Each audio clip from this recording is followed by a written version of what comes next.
Hey, I'm Chemda. I'm Carrie. And we're Gilmore friends. We are the Gilmore friends.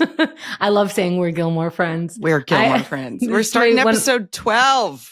Yes, season 1, episode 12. Do you want to know what it's called? Yes, please. It's called Double Date. Nice and simple. Kept it simple. I mean, that's what I would have named it too. Yeah, the whole thing. And it actually came out February 15th, 2001. So maybe this is sort of like their Valentine episode. A Valentine's episode, sure. Yeah. And okay, so we jump right into it. It really is so different than the last episode, may I say. Like, yes. A different emotional roller coaster, not as much of a roller coaster, a little lighter, a little, and with completely different themes. In the last episode, we were in school a lot. We were at grandma's house. Yeah, there's breakups. It's. Yeah, and in this one, we're at the inn. Yeah, last episode ends with Lorelai crying on a bed. Right, but life has to go on, right? That's me looking at my notes. But yeah, this one had a campy, almost like a sitcom vibe, you know? Interesting. This was pretty silly in some places. Yes, yeah. A lot lighter. But we still have the cold open, and the cold open had one word in it. Rory says, "Mom," and then they start their morning dance. And I think all it is them showing us they have a routine. They're very comfortable with each other. They're in sync, literally just kind of moving like they're dancing. We have the Pop-Tart reference. Pop-Tarts. That Carrie was waiting for. Just a reference for you guys listening. I put together about 25 images that are very Gilmore Girls, and I don't want to mention any of them. You can see us on you can see it on GilmoreFriends.com. Showed it to Carrie right before she watched her first episode, and I don't want to mention them because I don't remember which ones of them we already came Saddle to. Shoes. But the ones that rewatchers like me know, you'll recognize all of the images. So as she recognizes the images, she's sharing it, and she screams at the screen.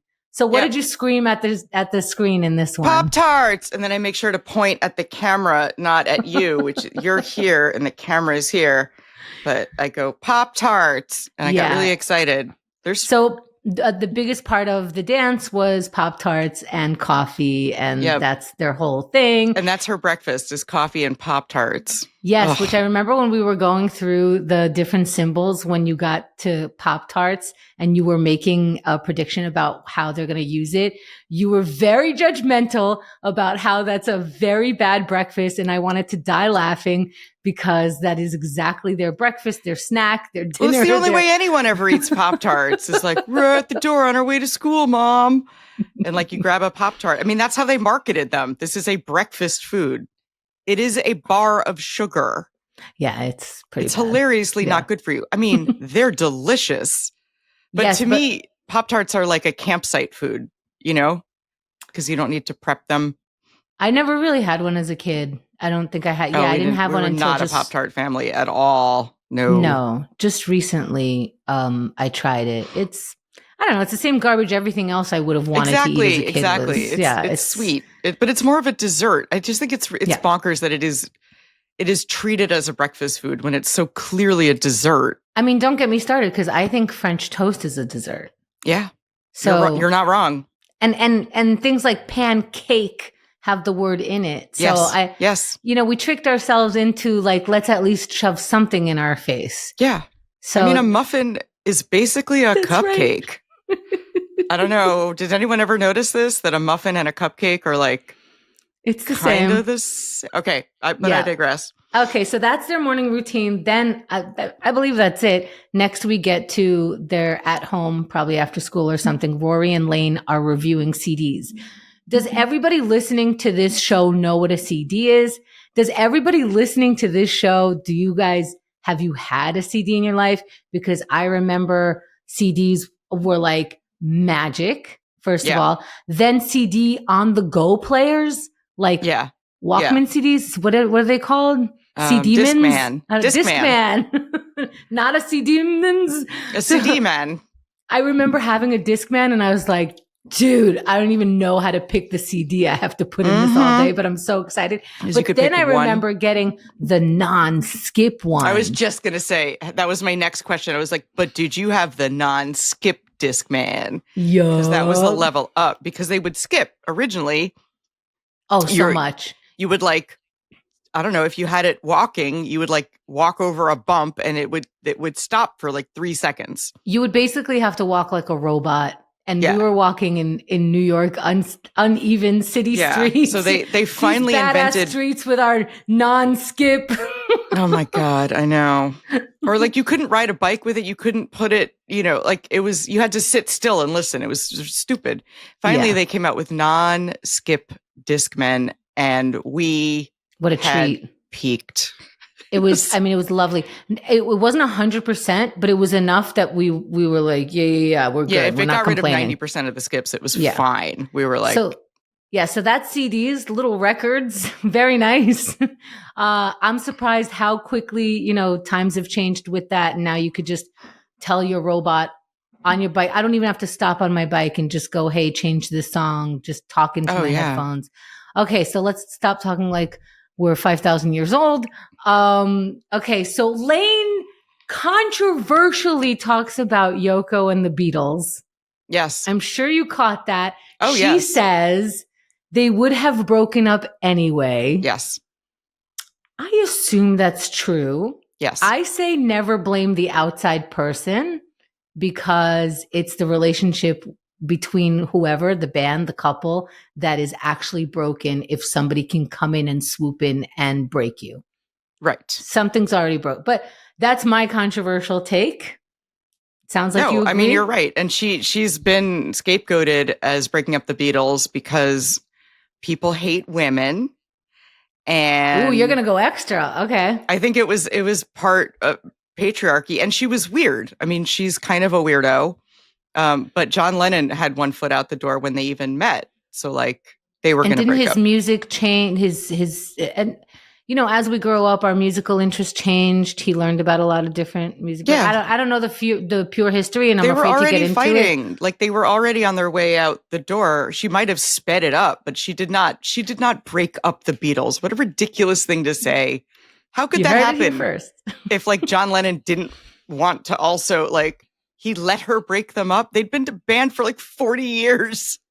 Yeah, I mean, it's like incredible. None of them ever had a girlfriend before. I don't know. It's a ridiculous premise that, I mean, it's neater than what actually happened, but like bands break up. And I'm with Lane. As for Lane saying something like she's an underrated artist, I'm not gonna go with that. I'm not that into her yelling music. Yeah, but she did other stuff besides music. She's a creative person. She gets points for being a creative person unapologetically. Yeah, I like that about her. I think she's cool. I don't listen to the music. Yeah, but I still think she's cool, and I think she's been besmirched. That's misunderstood. Misunderstood. Okay. I think she got the, I'm sure the documentary unfairly will come treated. Out if there's not like 50 of them already, and we're preaching to some choir, but we're also, I'm sure people have pitchforks. Anyway, right? Let us know what you think about that. So Lorelai walks in the room and passive aggressively asks them to turn down the music. She doesn't say, "Can you turn it down? I'm trying to concentrate." She gives a long monologue about business school, and she's gonna not. I just wrote down that she like didn't just say it, and then she came in and said, "Now it's too quiet." So again, Lorelai is a toddler. That is true. I didn't notice the passive aggressiveness of it because I guess I'm so used to Lorelai talking in monologue and always bringing in the jokes when she's trying to. I guess the word is manipulate something. It's, light manipulation. Like, right. She's really trying to manipulate herself at this point and I'm like with her, anything to distract myself from doing the boring thing. The music's too loud. The music's too low. Hey, what you guys doing? Yeah, exactly. Well, she doesn't want to study. So then she comes in and rather than say, turn it down, she wants to just like interrupt them and just keep talking. Like, why are you talking? you know, they were having conversation. We find out that Lane likes a gentleman named Todd. Yes. And this was a little bit awkward to me. So they're BFFs, and Lane is asking Rory. Rory's very, very stoic in general, but I thought specifically in this episode, she almost says affirmative and shit like that, you know? She almost says like, she just is very, yes, you've said that already. Yes, well, I don't know him, you know? She doesn't tee-hee-hee, you know, with this. Which kind of goes with her very bookish, a little autistic demeanor in general. But why not set them up? What do you care? You know? Right. As far as I'm concerned. Well, because you're doing, I mean, it's like you have to go through this grapevine, you know, like Lane can't ask him herself. And like everyone assumes everyone's free on Sunday. You know, like he'll be there on Sunday. Like you don't know if he has to go to his dying grandmother that day, if he has plans. True. I do think Rory and Dean have not been going out long enough that she would feel comfortable making plans for him and then making plans for Dean's friend. Yeah. They made plans for Dean's friend. It was ridiculous. But what's everyone doing on Sunday? Whatever. Come on. Plans you can't change. What are you? Your best friend's getting married. What's going on? Yeah. You have most likely you got you are. some family crap to do, or I go with dad on the weekend. That was often my thing. Hey, Carrie, do you want to hang out? Oh, I can't. I go with dad on the weekend. And dad's not in the same vicinity. Or you have to be with him the whole time, is what you're saying. You have to be with him the whole time. Oh, I never considered that. That makes your weekend his entire. So both of you have to spend the entire weekend together. Yeah. You know, I never really considered that that's a pain in the ass for both of you. When you have a weekend dad, when you're like 13, you have no social life.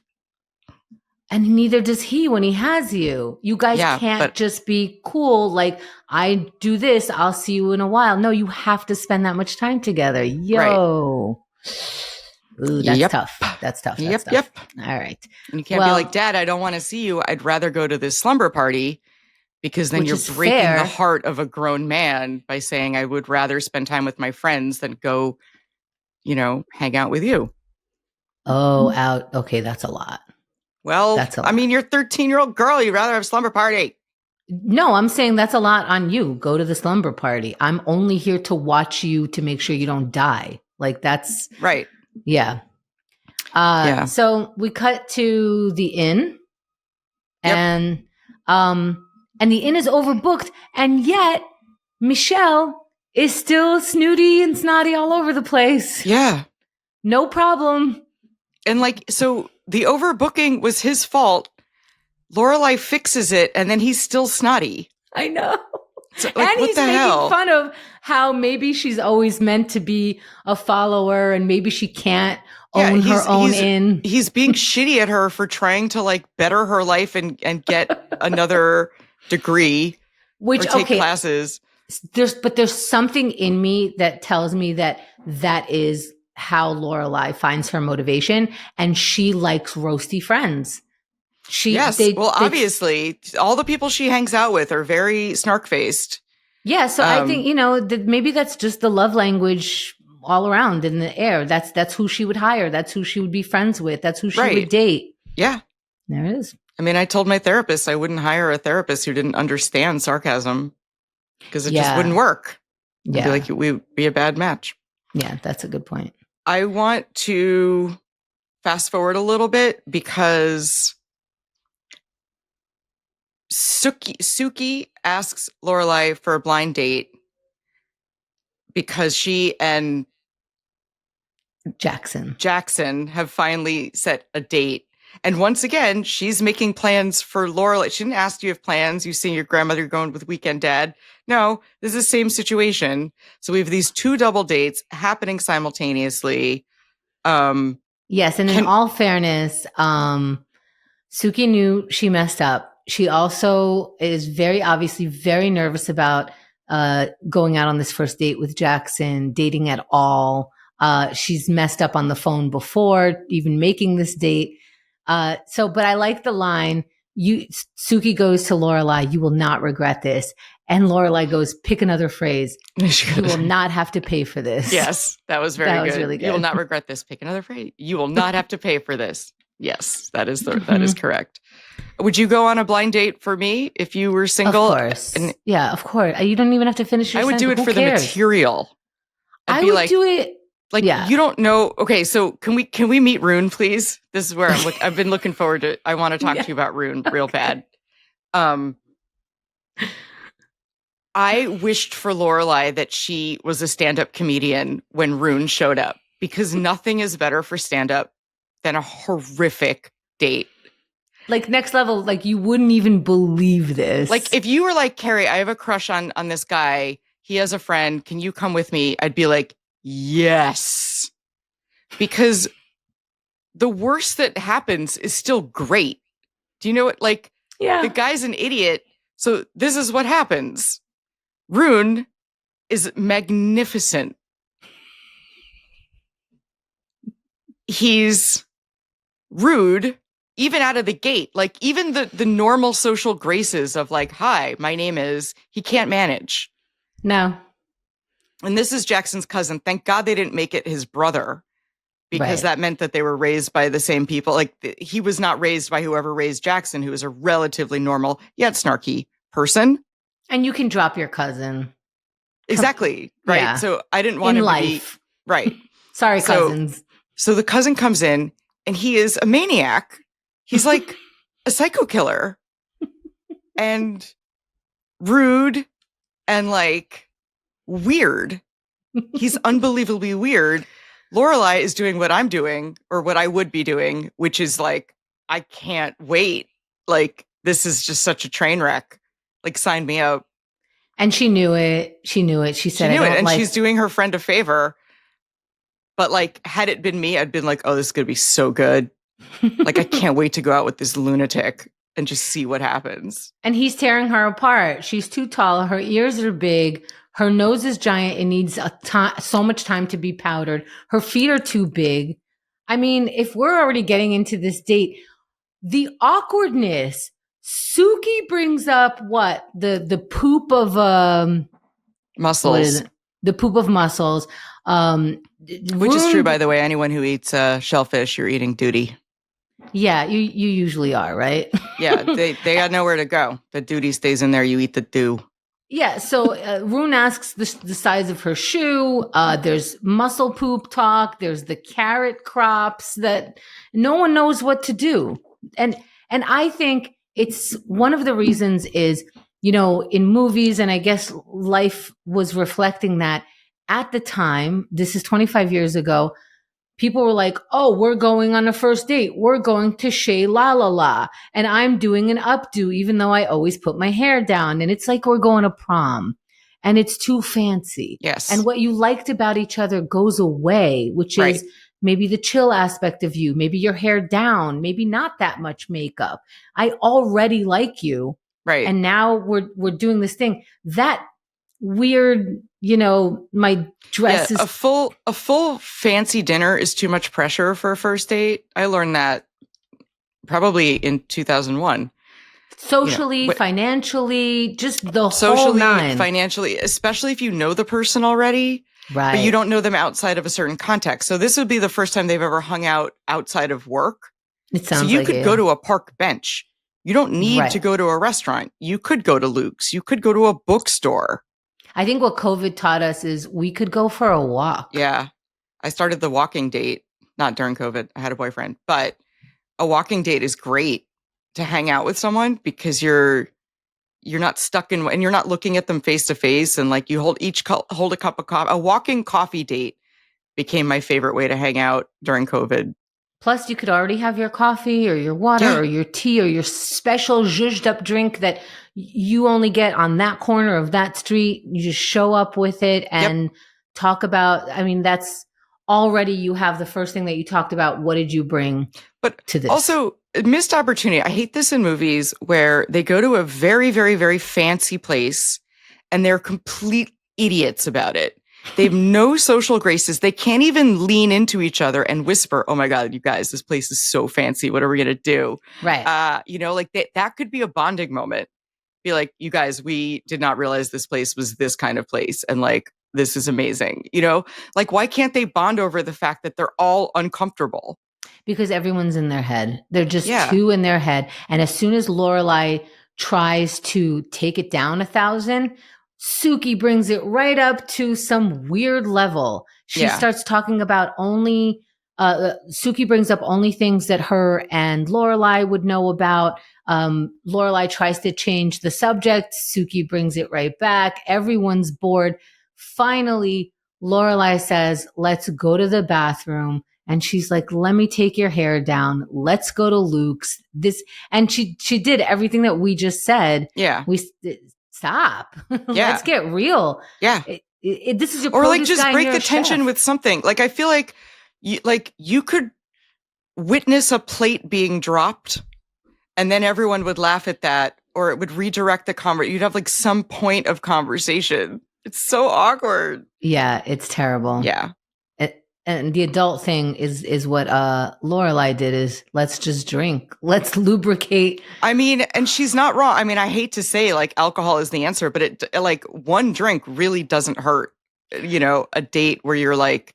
Here's my controversial thing. What's hilarious is we've decided in social construct that one drink is an adult thing, but not one puff of something. Not, you know, that's not a proper thing to do. But if you have wine glasses, it's okay to get That's toasty. fancy. Yeah. If they all said, let's get high in the parking lot before we go in, I'd be like, what a bunch of drug addict crackheads.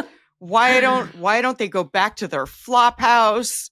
I mean, if we're talking how I feel politically, socially, no, all you're of right. that, You're right. One is socially acceptable and one is not. That is correct. It's offensive. It's offensive. Whenever you go to a wedding, we cheers with champagne. Something good happens. Let's get a drink. Like, you know, it's frustrating because I'm not that into drinking. And it's also frustrating because this is a poison that actually is a detriment to a lot of people's lives. Yeah. And we are always asking them to celebrate with it. Yes. So yes. I know I just went on a tangent. No. But you're absolutely correct. I mean, it's the crazy, like, I feel like in 100 years we'll be like, we can't believe that was legal.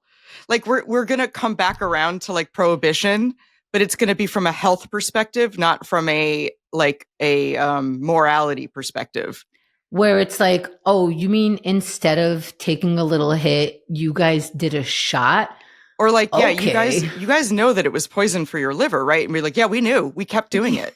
Yeah. Actually, it was expected. It was weird if you didn't. That's my problem. And like people in 100 years are going to be like, why did people do that to themselves? Be like, we just loved it. I mean, listen, a lot of these things sound really good. There's a reason why people go too far with everything because it's real good. It's great. Yeah. I love it. And I'm with Lorelai. Fucking give me a martini and keep them coming. Especially because Sookie's paying.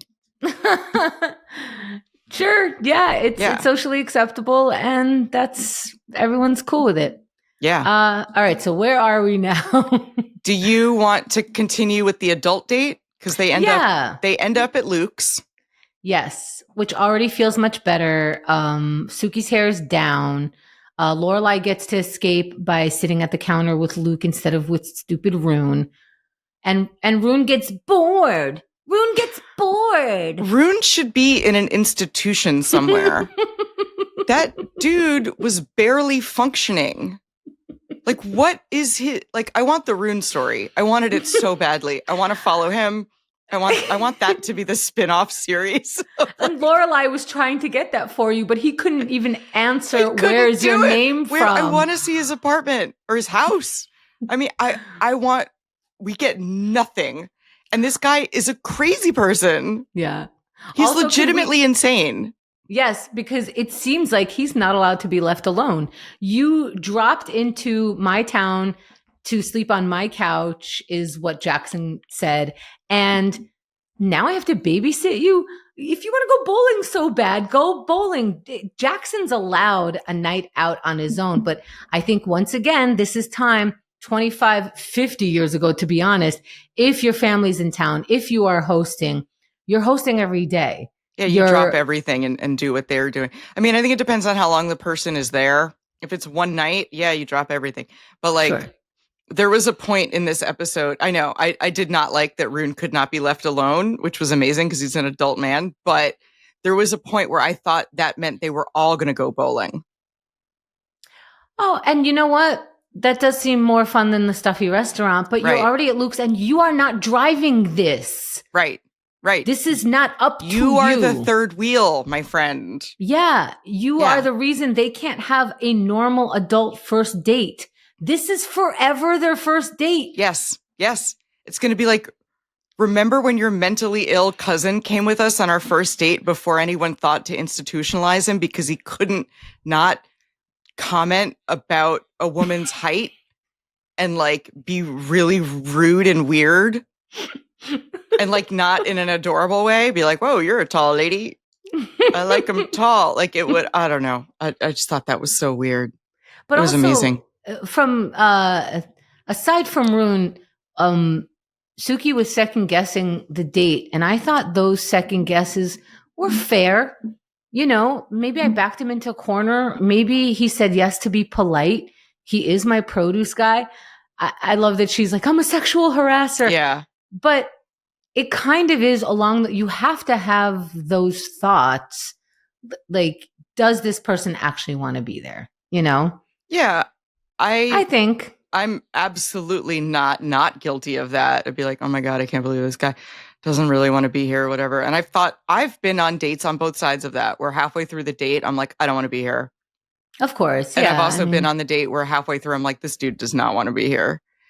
And like, that's dating. I'm sorry. Yeah. But I think Lorelai was very sweet to her and got her back down. Yeah, got her back down. Yeah, it was really nice. Yeah. But yeah, Rune ruined everything. It was so great. Until he didn't. When Jackson was ready to leave, I saw, Melissa McCarthy and your face at that moment. Yeah. There was some good just face acting. She was like, but we haven't really had a date yet. But she allowed the moment to happen with a devastated look on her face. Yeah. You could see her thinking, do I say something or am I letting him out of a date with me, not just Rune? Yeah. And she finally, she said it like you say, you know, yeah. I'm going to say it, I don't care. And she says it and everything starts relaxing and everything gets better. And I look forward to that moment in that episode because it's so sweet and everyone. And then at that moment, you know, these are consenting adults who really just want to sit there and googly eyes at each other. Well, they don't even have to do googly eyes at each other yet. All they need to do is like chat about something that isn't work. Yeah. And they for got 10 there. seconds. Like they don't have to be in love yet. Right. We're just chilling for now. And but of course, meanwhile, at the counter, they are playing a game that you and I have heard of called poker. I love poker. I love it so much. I love it. It's so great. So Luke pulls out his deck of cards. Wait, why? Because she needs a minute and then Rune leaves. So I don't know the timing of that, but she wasn't going to go back to the table with Rune. And I think once Rune left, they were kind of on a double date, Luke and Lorelai. And he was pretty charming and she was pretty easygoing and they weren't as snipey with each other. And she sipped his coffee and said, ooh, there's something extra special about this. Yes. And he said, nutmeg. And he said, nutmeg. And she said, that's very Richard Simmons of you. Which I don't get. Like, what does a workout person have to do with his coffee? Then he says, chicks like a guy with a feminine side. And then I understood the whole thing to be that it's gay. Mm-hmm. Oh. Because when a guy does something like that, it is welcome to 25 years ago. Folks listening, I think Carrie and I are both proud of ourselves that we didn't understand that joke. I did not get that the only thing about that anyone ever thought about Richard Simmons ever was that he's gay. Meanwhile, he look up Richard Simmons if you don't know about him. Incredible person. Lorelai made an Elijah the Prophet joke. Oh, yeah, I love that. She's like, no one else is coming in here unless you're expecting Elijah. And I was like, that's a very specific. Yes. I don't think, how does she know about Elijah the prophet? I love this question from you because I think you are now recognizing that Gilmore Girls in general is very much a reference show. Yes. So, yeah, totally. Yeah. So here's what I think. Lorelai grew up rich. Rich people are Jewish. Lorelai would have ended up at a Seder.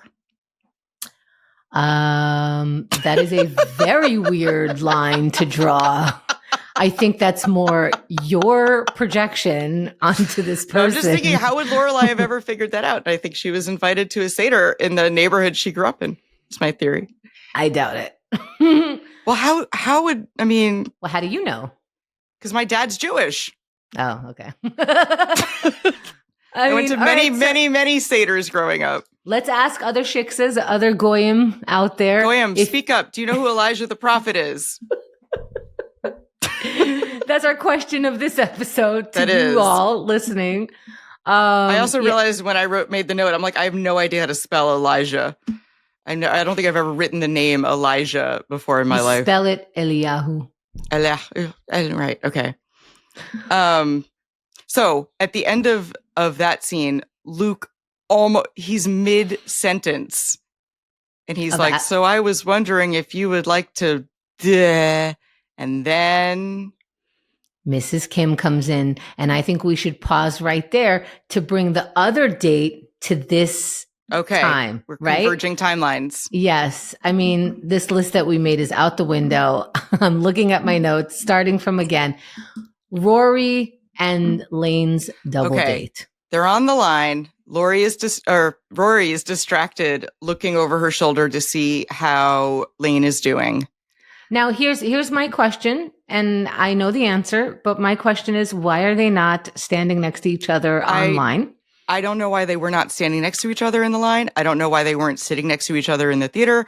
I do not know why they were not standing next to each other on the line. What? The answer is, this is a TV show, and we needed Rory to look over her shoulder, and we needed Lane to have a semi-private conversation that Rory can overhear, but so that we can have the awkward moments that Lane also had. So this is another awkward date. Right. Lane is trying so hard and being fantastic. Right. So Lane is Sookie, and Todd will grow up to be Rune. Prove me wrong. Todd is a young Rune. Yeah. He's a lunatic. He's just a dumbass. It's not exactly. He's more recognizable because we've all been 16 and like we all knew that guy. What on earth did Lane see in this person? Well, I mean, to be chill from a distance is attractive. I always think if you're awkward and don't know what to say or are not smart or don't know or whatever it is, the quieter you are, the more people will assume that you're just being chill, cool, aloof. They associate it with other cool things. Maybe she was just attracted. Maybe it was her vagina that was attracted. Maybe it wasn't. Maybe they haven't even had a conversation. She said they had spoken twice. Didn't Rory say you've only spoken to? Right. But like what Lane is a very smart person to me. Yes. And she has emotional intelligence like Rory. She picks up on people. She understands things. She's very observant. I couldn't wrap my head around Lane being attracted to this weirdo. Or maybe it's because he's so alternate. Well, I understand what you mean, but I think, sometimes your hormones alone do the picking. It has nothing to do with intellect. Sometimes. I guess so. I think we should also give her credit that she's 16 years old and, the Blumenfeld with her, putting her hands on him and now picking this completely wrong guy for her. I think she gets one or two of those.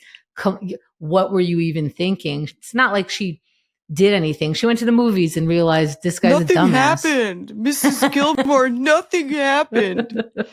Yeah. All right. So she gets a bad pick. I just found that baffling. I don't like their whole date was very weird to me. Yeah, but it was a 16-year-old date. I have here just the note, Todd sucks. Todd sucks. I wrote. She tried books, magazines, school. And here's the great line of that scene. Dean says, because Rory's like, what is he talking about? Because she's overhearing. And Dean says, I don't know. We work on our bikes together. He's got the good tools. Yep. This could be your best friend. Right. That's why Dean hangs out with him, you know? And also, Dean is vindicated, I think, at that moment. He said, I'm not sure Lane and Todd would go well together. That's right. When he was so resistant on the bench, I see the You're right. You're absolutely right. That's why he was so... I thought he was saying Lane isn't cool. No, he knows that Todd is a drip. And also... Well, he knows the difference in their personalities, at least more than anybody of all four of them. Also, why did Rory on the bench pretend like it was her idea to hook them up together? And I didn't think it was right that she got defensive to begin with. He wasn't saying, I don't think Lane is worthy of anyone. He was saying, I wouldn't put these two together. Very casually, too. Very, And since Rory was taking credit for this is her idea, he's talking to her. She's lying to him. And he's taught. See, I think we were taught so much to speak in manipulation that she couldn't just say, hey, Lane likes this guy. And also she would like us to hook them up. I know that sounds really weird. Let's do a weird thing together. You know? Yeah. No, she had to be like, I think it would be really cool. And Lane would... Todd should be so lucky. I know. Why shouldn't she say? Why couldn't she just say, "My friend wants to do like that"? Yeah. Then that could be a thing that they talk about. Exactly. It'd be more fun. So there it is. Dean, who was very chill with the whole thing, he did not escalate that to be an issue because you could have. Dean's the only adult on the show, except for nothing happened, Mrs. Gilmore. That was his childish moment, which is so dumb. Which he's allowed. Yep. Okay. But you're right. You're right. In hindsight, Dean absolutely knew that this was a disaster waiting to happen. Let it happen. Yeah. I didn't like that Lane tries to start up a totally new conversation during a movie. Okay, but let's also recognize that they were in a packed theater that was showing a black and white movie, completely sold out. This is the year 2000. It's not 1940. And I don't know. So I don't know what she was interrupting exactly, to be fair. I know, but like, I don't know. He seemed to be watching it and she's like interrupting him. We talked about how like, I hate when people talk to me during movies. You have to talk precisely. You have to talk in between. Yeah. And there's some movies that you don't talk at all at. This is, I mean, yeah. I mean, some movies, I guess you can talk through if they're actiony or whatever. You don't like, if you miss a line, you miss the entire plot. But like, or stupid movies that you're there just to make fun of them. So you're adding to it. Is that what was going on? Like, why is she talking to him during the movie? It irritated me. I think we just needed more time with them and her trying and trying and trying. And his favorite movie is Beethoven. Okay, Todd. And I don't know. So then as soon as Rory and them leave the theater, Lane is like, I've had enough. I'm going home. I wrote down that Todd likes brain freeze. He's like, why don't we get ice cream? And then our heads will hurt. Like, Todd is Rune. This is Todd the same wore a t-shirt. Does this bother you? Todd wore a t-shirt of a band he has no idea about. Yeah. And Lane calls it out. And he's like, borrowed it from my sister. It's my sister's shirt. Yeah. Oh, Todd, bring something to life. Yeah. Yourself, maybe. Start with he that. has the good tools. I don't know I don't know what else you need. Lane. So that's where these two stories come together. Lane is calling it. Lane is like, we're done. I get here. it. This night is done. This idea of you and me is done. And she almost got away with it. And Mrs. Kim walked in. First of all, you told Mrs. Kim that you're with Lorelai. Lorelai sees Mrs. Kim at Luke's. You are in so much trouble. And it is so embarrassing to have your parent yell your name at the end of the block. She even brings out the Korean, which, you know, my mother would have brought out the Hebrew as well because she's not trying to break her teeth, trying to talk to me while I'm lying to her. She is not trying to speak English, which is like another level for her to have to do in order to just bring me back to what is wrong with you. Right. So, yeah. So she messed up. Now she's a goner. Yeah. So, that was brutal that she gets in trouble, but Lorelai is much less severe with Rory. Yeah, but here's the thing. Lorelai says, "Hey, what the hell? I have to know where you're going to be all the time." And Rory's like, "Yeah, I'm sorry. I didn't mean it." But Lorelai knew where she was going. They told Lorelai the story. I'm not really sure how Rory messed up so much in this. Yeah. She said they were going to the movies with Dean. And they did. And I don't think Lorelai I guess the lie was that Lane was going, that Mrs. Kim didn't know Lane was going. I think the lie was we told Mrs. Kim exactly our plans and you didn't. You didn't tell Mrs. Kim that your mom has no idea where you are. Yeah. Was the lie. Yeah. And, I mean, I've used my mom to cover up, I'm like, my mom will never tell your mom, you can come to my place and then just go out there, That was an easy triangulation for me, but I didn't have to use it. Well, I used my best friend's house. I would go there, change, and then we would go wherever we needed and wanted to go. So she didn't have to lie to her mom. I did. And you had to lie to her mom, or you had to lie to your own mom? I had to lie to my own mom. Yeah.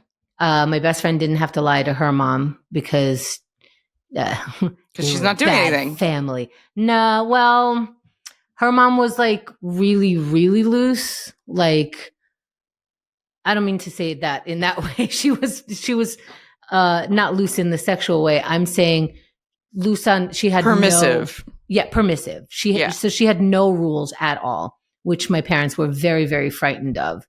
And in fact, actually, once I was caught in a lie and they told me not to see her anymore. We were 16. And this was, when I tell you devastation, so I don't remember exactly what happened. I do remember that the punishment was you cannot call or see this person anymore.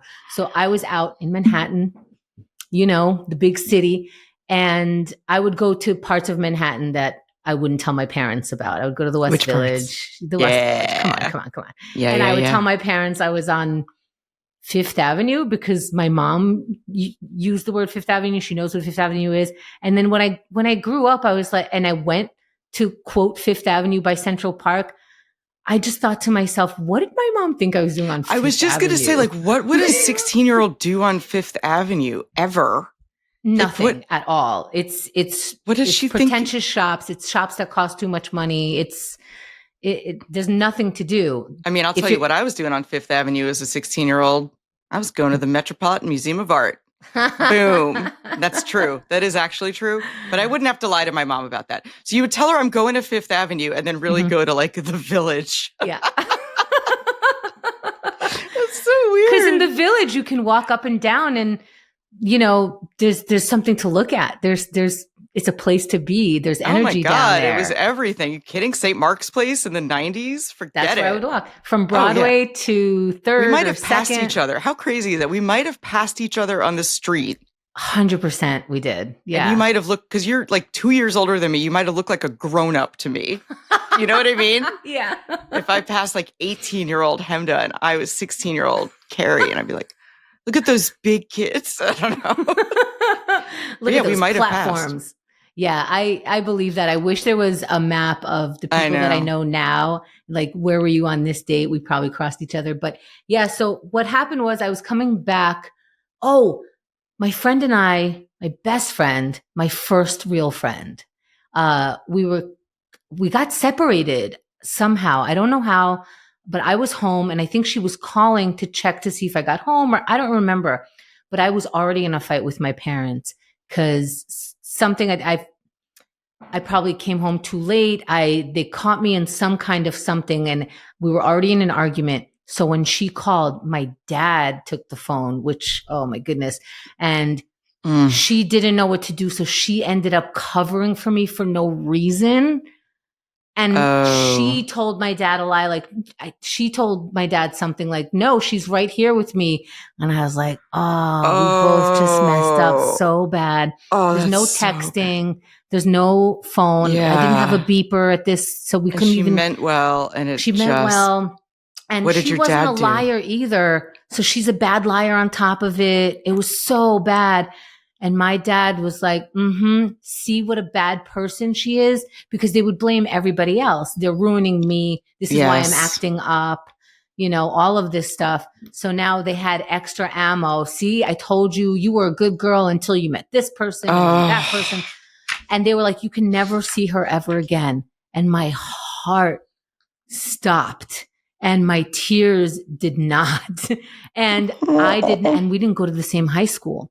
So I didn't know when to maneuver something so I can go see her. And I was afraid to call her because I was afraid that it would come up in the line items in my parents' phone bill and that I would get into deeper trouble. So now she's not getting a phone call from me.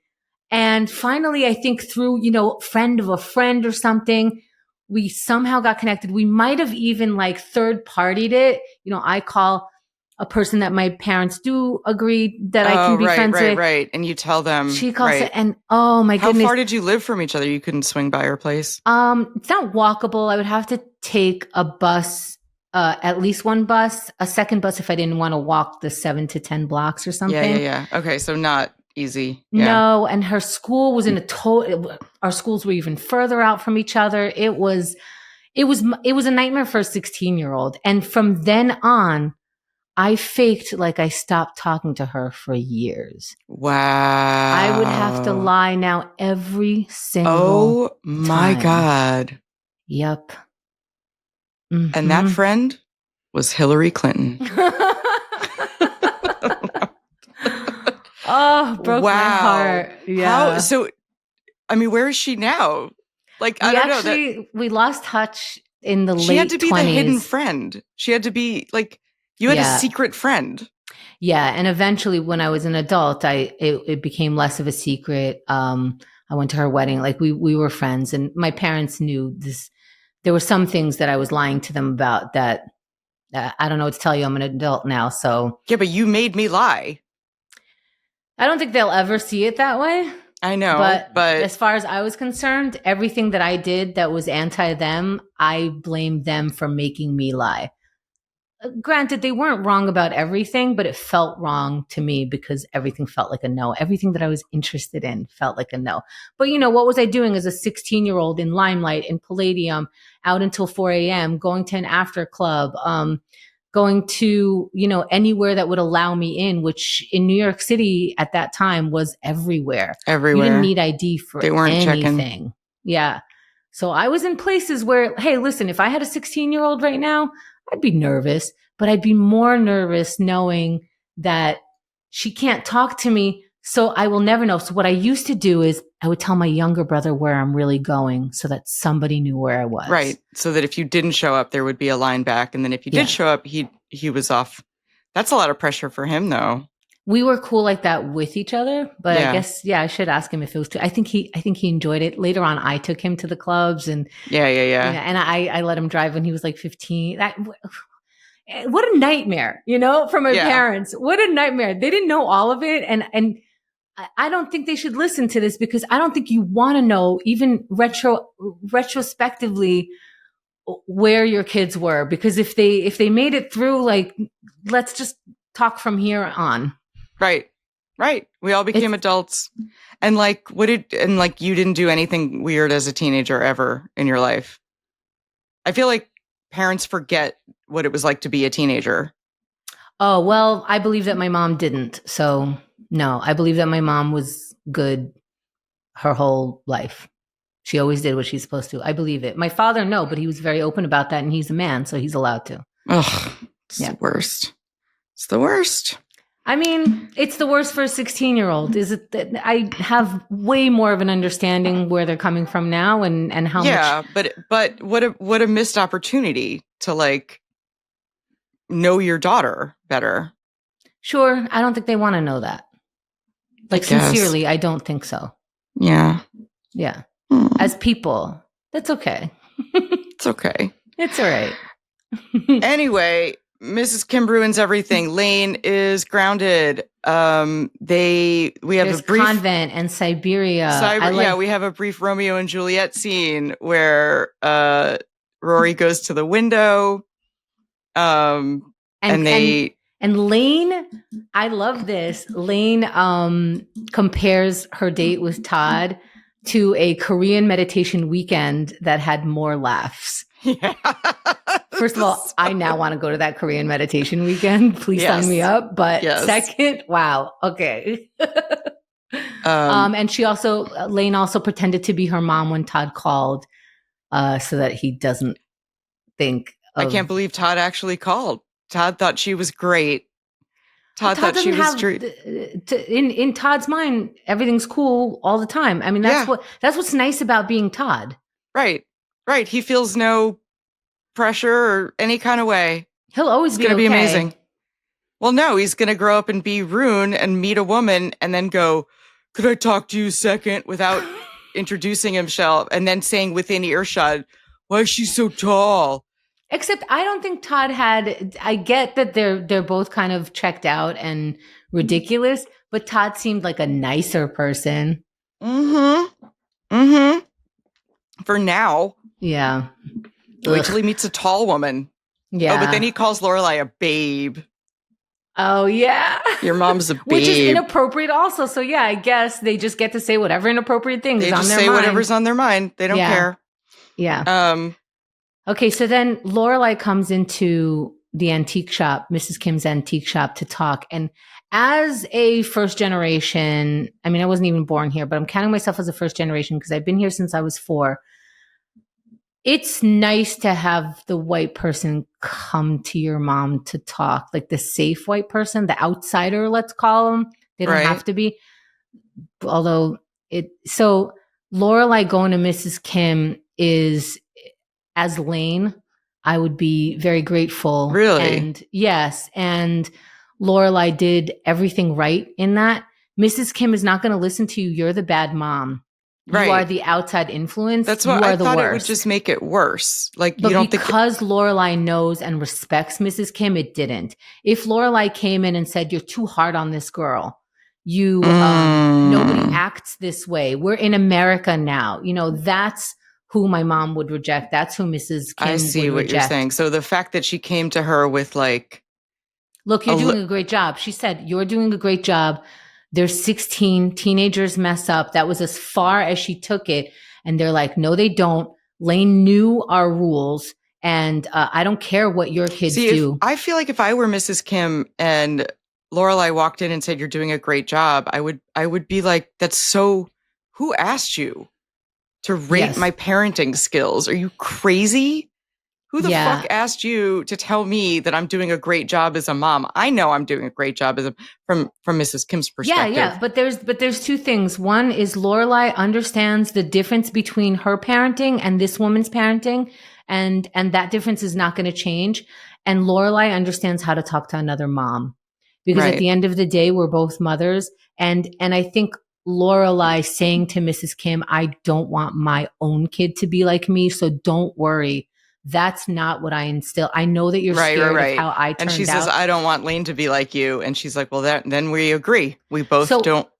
That's, instead of Lorelai's mom, Emily, who comes at you like, "Look at you doing everything wrong. You're always this, you're always that." She came to her, talking to her as a real person, really understanding the culture behind it, understanding the love behind it, and treating it like that. You need that outside person as the first generation. And Lorelai is the closest outsider to the family. She's the closest thing that is semi-allowed in, because if you look around, this is the only Korean family. Yeah. So you're sort of forced into it. If you're forced into it, you know that this is your best friend's mother. And now she has found some way to connect as a mom. And I think Lorelai did a fantastic job. I think it's very difficult to talk from an American perspective to an immigrant about the difference in culture and what some Americans would call abuse and what some foreigners would call abuse, vice versa. You're abusing your kid with your I always Pop-Tarts and your boys and you're allowed to kiss and all of that. And you're abusing your kid by being overbearing, by locking them up. Don't worry, the key's in the other room, things like that. So they came together real nice. I just realized that my mom growing up would always offer if I had a friend over, she would offer to talk to their parents to let them know that they were safe at our house. And my best friend growing up was Chinese with immigrant parents, and I remember mom making an effort to go and like talk to them. And like we had a Christmas party one year and she invited them. And I was like, that's weird because the parents weren't friends, but she still invited them because I wanted my friend there. Yeah. Do you know what I mean? Because Mm-hmm. like she was my best friend. So she invited the parents and like, it wasn't like the families ever hung out, but she did make a point to reach out to them and be like, your daughter's safe here. It's a big deal. But she never got grounded the way, like she never did anything worthy of being, I don't know. No, her parents weren't that strict about that. Yeah, my parents, I didn't get grounded. I think the guilt. Well, now that I think about it, that punishment of not seeing my friends as a 16-year-old. Yeah, that's pretty brutal. Yeah. You can't see or call your best friend ever again, ever? That's terrible. I might have even turned to my mom because my mom would understand what this girl meant to me. And she was like the first love of my life, not sexually, just this is the first person I connected with, the first person who I told the truth about my family, the inside information, the first person I genuinely cried with. It was too much to take that away from me. Yeah. And I think I turned to my mom and but I knew my mom cannot go against my dad, especially on that. So it was going to happen. Ugh. And they never took it back. I don't like it. What do you do? What do you do? I mean, you have a secret friendship for 15 years. Like that's all you can do. But they ended up going to her wedding as an adult. And they still never took it back. No, they must have known that I was sneaking around. Yeah.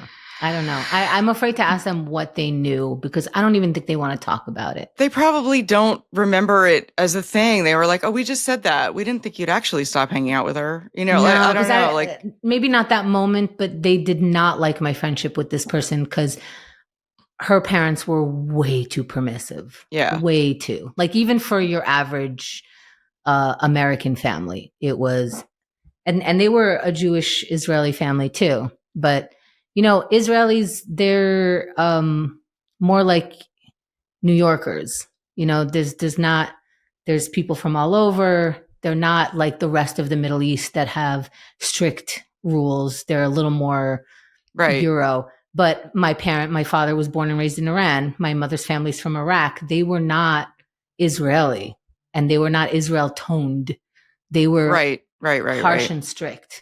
But also they were very funny. This is the funniest people I've ever met. I don't know what to say, Yeah. It's not a black and white thing. Nope. Okay. Wow. But we finally end up back at Luke's. Oh yeah. And Luke once again starts to ask Lorelai out, but doesn't. I know. And he backs out at the last second for some reason. She knew. It looked like she knew. She did know, and if she took the advice that she gave Sookie, she would finish his sentence because, Sookie said, I want to be the girl, meaning I want to be asked out. Again, we're talking about a different time. And Lorelai could see, so if she really wanted to date Luke, wouldn't she have said, hey, let's go out? Right. She's scared. Taking her own advice. She's scared of her own emotions. Well, I would be scared of Luke as well. I would be scared because if I can't tell. You're hinting that you like me, but if you don't outright say it, or I don't know, you also can't date Luke because you will starve to death.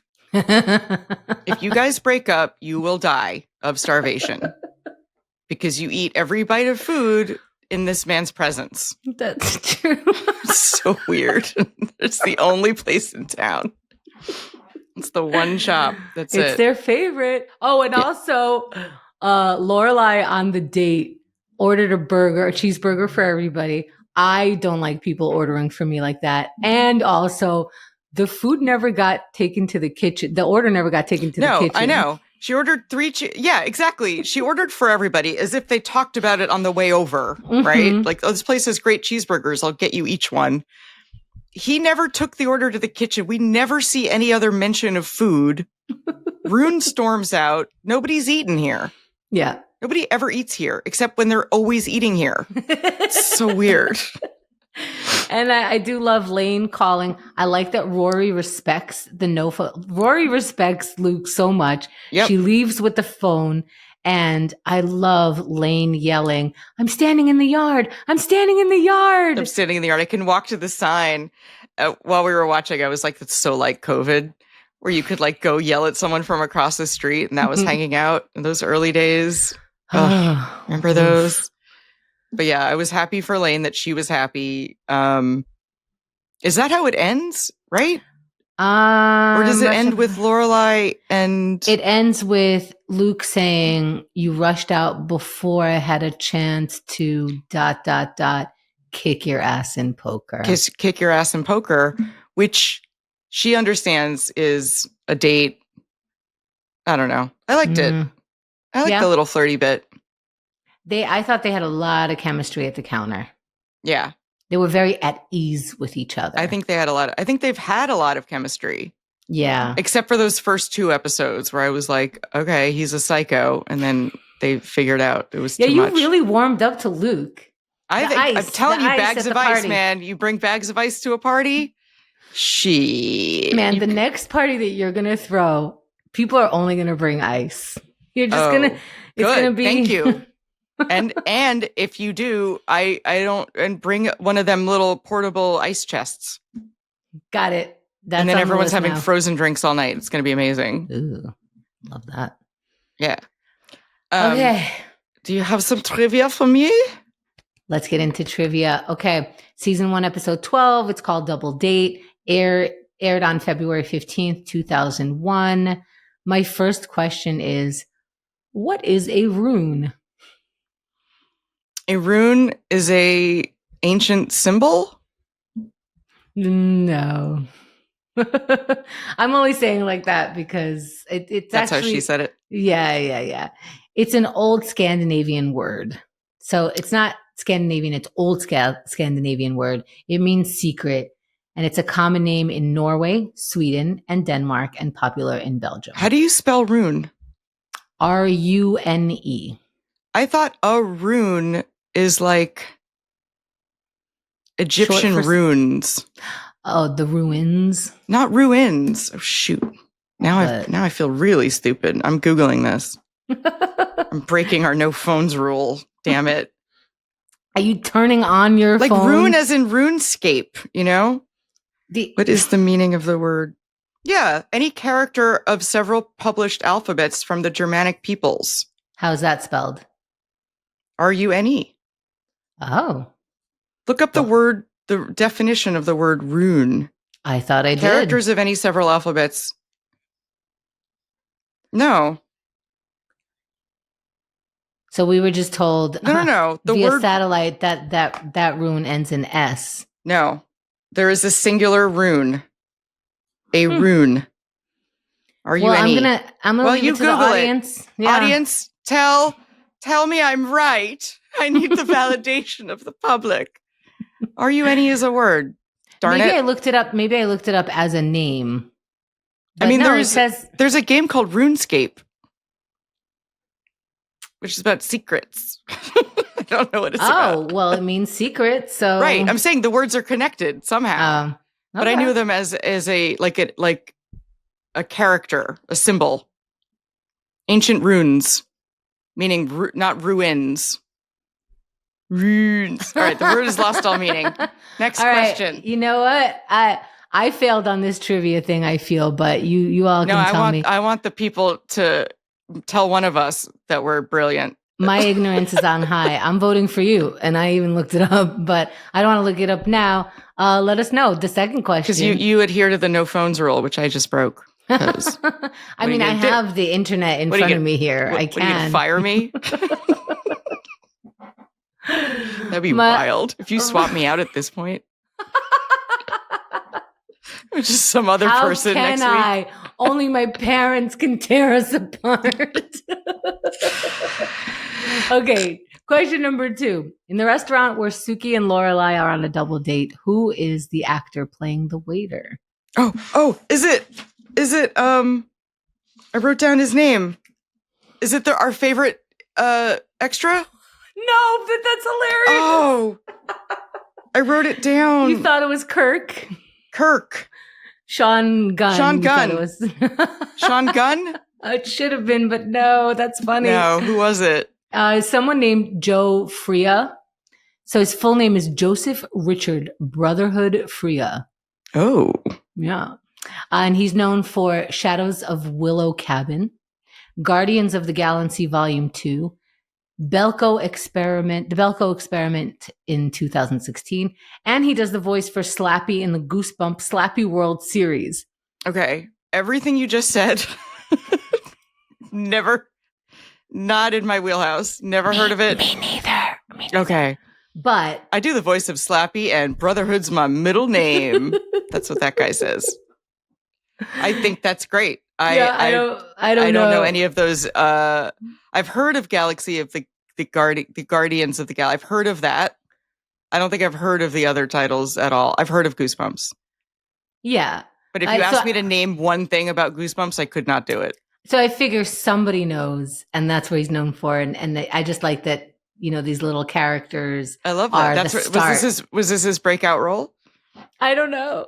I love it. He didn't break out of anything. He got one line. It should have been Sean Gunn, but what are you going to do? Let's see. I like that you're on the lookout for him, though. I appreciate that. All right. My final question here is, Lane's date, Todd, is wearing a Fugazi band t-shirt, as she mentioned. He didn't know what it was. Other than him not knowing anything about the band that he's promoting on his chest, what is odd and interesting about wearing a Fugazi shirt?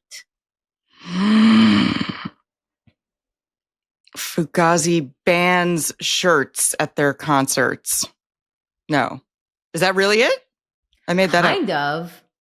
Kind of. Fugazi were a hardcore punk band, and the band was against selling band t-shirts. They never made merch. Oh, they were against merch. Yes. Oh, that's here's funny. The thing. This is such an interesting band to me, because at some point the band discovered that there was a bootleg place called JSR Underworld that was making Fugazi shirts.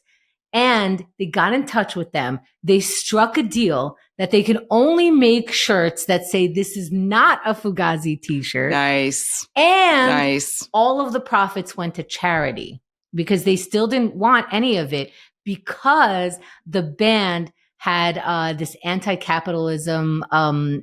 That's pretty punk rock. That's very punk rock. Right. They wanted to avoid money being the motivator of their music, and that's how they went about it. And what an incredible... See, this show has a lot of references, but also it has a lot of music references. Yeah. And I think that you can tell the writer is way into music. And yes. The bands, I could tell that just by the bands that Lane was the CDs that she bought. I was like, okay, I know most of those, but they were some deeper cuts. It was cool. They get into the obscure, they get into the punk rock. I think that, they knew about that shirt. They had to know about that band, it was pointed out. So I love these little sprinklings. I did not know that. That's so cool. Yeah. How did you find that out? I am researching much about whatever I can come up with. I'm like, I just walk in. Yeah. I'm a huge Fugazi fan. I wish. I'm not that cool and never will be. But that's why I'm kicking myself about the Rune thing, because I do spend a lot of time, and I do find what I think is the most, interesting trivia. And I try to associate. I have a document of like 100 trivia items of Gilmore Girls. Oh my God. There's a whole doc with this goes with this episode because, Rune's in it, because the Fugazi shirt is in it. I had this Fugazi shirt thing from day one. Oh my God. I was waiting for this episode. You are crazy. I know, but I love it. It's so great. And when both of us missed the Richard Simmons thing. That's great. We're like, what? What does that mean? Nutmeg, feminine. Yep. Oh. Okay, so what kind of predictions do you have for us coming up? I obviously want, I think that eventually Mrs. Kim does soften, does become more quote unquote American in her thinking about her daughter because of Lorelai's influence. Based on this episode alone, their conversation didn't end on a sour note, which it very well could have. It didn't. And so I think we're going to see more. I still love the Lane show. We only saw Lane's sex dungeon once, right? Yes. They made that whole set and we never get to go back to that beautiful walk-in closet. What do you think? You're making the predictions. I mean, we got to go back there. She's got to bring a boy in there. Oh, that's what I want. I don't think that'll happen, but one day Lane has to bring a boy into her sex dungeon, please. That's the coolest. I think that the show would like a Sookie and Richard wedding. Oh, I said that last time, didn't I? Jackson and Sookie. What did I say? Richard Simmons. Richard Simmons and Sookie. You said we need that wedding too. Am I wrong? Sorry, Jackson and Sookie. I did predict that last time though. Yeah, you did. Well, yeah. I'm sticking with that. I think they get married. And I hope that Rune dies a horrible death. Do you think we're going to see, because we got introduced to a couple of characters, do you think we're going to see them again? I do not think we're going to see more of Todd. Oh, the reason, now that you asked that, maybe we do see more of Todd. I cannot imagine Todd appears again. Todd cannot come back. He was written so stupidly. Do Todd and Lane get married? I don't know. They wrote Todd ridiculously if he's going to become a main character. He's the most one-dimensional character. They really have to fluff out his character if he comes back. He likes brain freeze. I have a headache right now in real time as we're recording. Headaches are the worst feeling. Brain freeze is so unpleasant to me, especially right now in this moment. Having a headache, but how could anyone... Okay, I'm sorry. You're offended by his joy. That's how bad he is. If Todd comes back, I'm going to have to eat some words. I really don't think Todd comes back. That's got to be the last we've seen of Todd. Oh, do we see Rune again? No. I don't think any of the characters we were introduced come back. Right? Who else did we meet? We met the two dates. The dates of the... I mean, I believe that I've asked you this a lot in the past, so don't take it as anything. I also, we talked about that first character that we met in episode 1, if he's going to come back. So I'm just going to be asking you about new people, just so we have some predictions. This is not... All right. I think Rune and Todd fall in love. Because they are the same person in a parallel universe. And that's how the universe works. All right. You heard it here first, I think. I don't know. Did we have any hear it first? Prove me wrong, children. Prove me wrong. Oh, my goodness. I feel like I just went into some warp. So when I talk about Gilmore Girls. Oh, you're in the zone, man. Gilmore friends, what did you think about this episode? Thank you so much for all of your comments. Oh, they are enjoying you and your... We like engagement. But I love people's response to you, specifically. Because there's a whole nother language everyone else is speaking that I don't speak. I know. So you're all it feels like everyone's talking about me behind my back in front of my face, which is the weirdest feeling. It is the weirdest feeling. Right. So now we're elevating you. Now that we're Gilmore friends, I told you we're going to take our friendship to the next level. It's Gilmore friendship level. And everybody listening, thank you for being a Gilmore friend. And thank you. We'll see you in the next episode. Bye. Thanks for engagement. Good night, everybody. Good night.